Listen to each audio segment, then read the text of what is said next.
Every interaction I have with students, I'm thinking about how will this make their day better? How will this make them learn more science, appreciate science, just feel like a scientist, be a better person, grow while we're together. Every little thing does make a difference. When I graduated with a BS in biology and a master's in science education, I still didn't feel like I was a scientist. And so I started doing the research with the mealworms and how their consumption of styrofoam impacts their life cycles through a program called Evolution Education through the University of Virginia. And that was a light bulb moment for me, like I can do this with my students. And when you're doing this, make sure that you're not getting any of the bran or any of the styrofoam, just the wiggly worms. It was like my first ever like hands-on experiment touching animals and all that. We were trying to see the impacts of microplastics on mealworm growth and life expectancy. I sort of like connected it more to like my own life and my impacts as a human.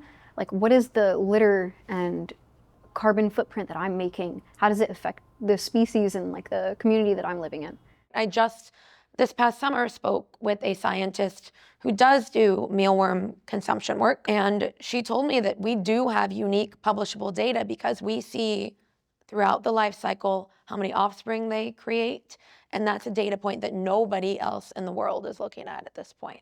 I feel like a scientist now, and that I identify as a teacher scientist. She really is looking out for her kids, and she wants to create an environment where they are exploring, where they are scientists, where they do hands-on work and ask real questions. Students take more ownership of the work when they're really investigating themselves.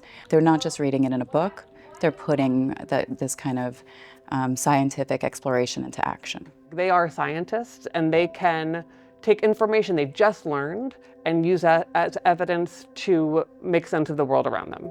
And so I think students are developing a sense that they can do hard things together. She's someone that I admire as a teacher, but also as a person that I'd want to be like in the future. Something that really resonated with me is when she really said, you're not a bad person, student, or a scientist if you don't get the grade that you wanted. It really relieves me because, you know, growing up, getting good grades is like very important. And like I was that type of student that says like, oh, I'm gonna fail this test, like even though I study a lot. And I remember it was like the second test, and then she like handed me like the test, and like she wrote like, believe in yourself, because I got 100.